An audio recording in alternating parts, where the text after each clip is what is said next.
हरे कृष्ण कृष्ण कृष्ण हरे हरे, हरे राम राम राम हरे हरे। आज की मेरी जो टॉपिक है, एक मस्कुलाइन डिवाइन मस्कुलाइन की स्टोरी मैं आपको बताना चाह रही हूँ। जिन्होंने मेरे से गाइडेंस लिए हैं एस्ट्रोटॉक पे, और उनको ये भी नहीं पता था कि वो एक डिवाइन मस्कुलाइन ट्विन फ्लेम है। उन्होंने हर टाइम गाइडेंस लेने मतलब अपनी रीडिंग लेने जाते थे और उनको पता भी नहीं चलता था कि वो एक डिवाइन मस्कुलाइन ट्विन फ्लेम है। और वो डिवाइन मस्कुलाइन जो ट्विन फ्लेम है, जो एनर्जी है, तो वो एक फीमेल है। उनकी बॉडी में डिवाइन मस्कुलाइन की एनर्जी है। तो उनकी जो स्टोरी है, जो लेडी है, तो उन्होंने अपनी डिवाइन फेमिनाइन को एक टीचर के रूप में मिलते हैं। मीन्स वो उनके पास टैरो रीडिंग करने जाते हैं, मतलब सीखने जाते हैं, टैरो सीखने जा रहे थे। और उसके बाद में उनकी जो डिवाइन फेमिनाइन है, उनको काफ़ी लव केयर बहुत कुछ किया है उनकी हिसाब से जो बता रहे थे। थोड़ी टाइम के बाद में उन्होंने उनको ये भी बताया था कि वो उनकी डिवाइन मस्कुलाइन है और वो जो जेंट्स था वो उनकी डिवाइन फेमिनाइन है। बट ये जो लेडी थे तो ये मानने के लिए रेडी नहीं थे। और जो ये लेडी ऑलरेडी वो मैरिड थे और वो जो पर्सन था वो सिंगल थे। तो इन्होंने जैसे नहीं माना, तो उनको काफ़ी उन्होंने बताया था कि वो उनकी डिवाइन फेमिनाइन है। तो वो एज ए फ्रेंड बात कर सकते हैं, हर चीज़ें के लिए उन्होंने उनको बोला था। लेकिन कभी उन्होंने तो कई गलत चीज़ें उनको नहीं बोला है।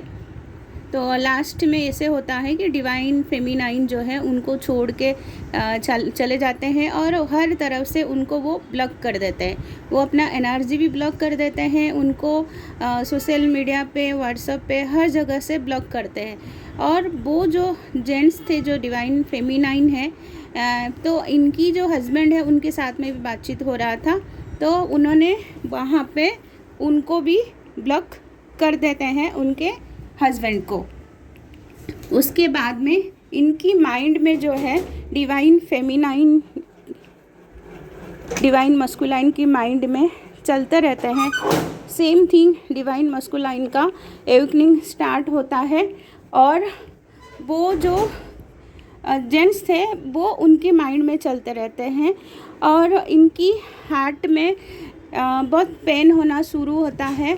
और इन्होंने डॉक्टर्स के पास जाते हैं और डॉक्टर्स के पास जाने के बाद में उनकी ईसीजी होता है, उनकी मेडिकल चेकअप होता है, लेकिन कोई भी उनको बीमारी का नहीं पता चलता है कि उनके साथ में ऐसे कोई बीमारी का लक्षण था ही नहीं।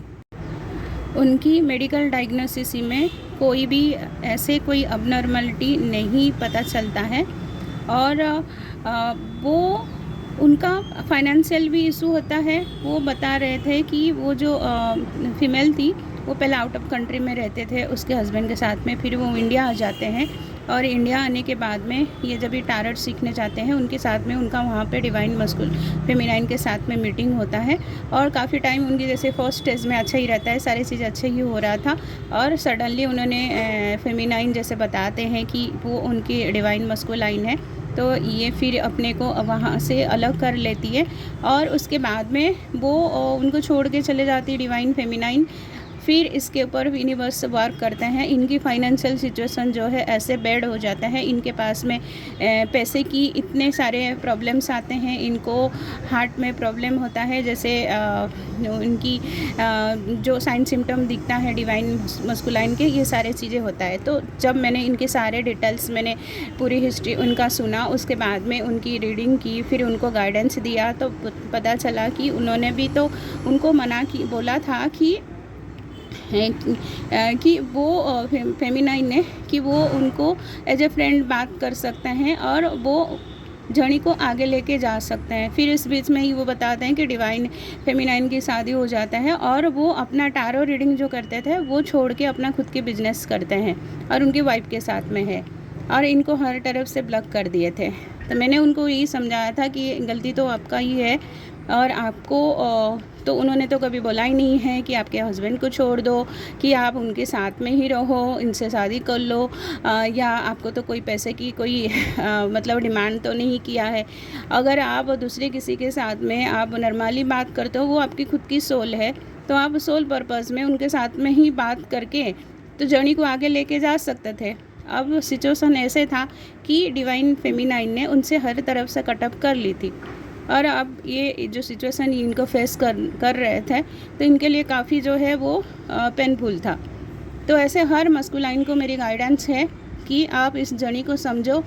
अगर आपको लगता है कि आपके साथ में बहुत कुछ अच्छा हो रहा है और आपके साथ में सब कुछ पहले से ही फाइनेंशियली आप स्ट्रॉन्ग हो, सब कुछ चीज़ें अच्छा हो रहा है, आपने कभी स्ट्रगल नहीं किए हैं, बट आप इस जर्नी में आए हो तो आप कोई सोल पर्पस के लिए, काम के लिए हो। अगर आप इस जर्नी को एक्सेप्ट नहीं करते हो और इस जर्नी के लिए काम नहीं करते हो, आप सिर्फ अपना ही कार्मिक लोगों में स्टॉक रहते हो, तो यूनिवर्स की तरफ से भी इसकी जो है बोलते हैं ना, यूनिवर्स की जब डंडा पड़ेगा कोई भी बच नहीं पाएगा।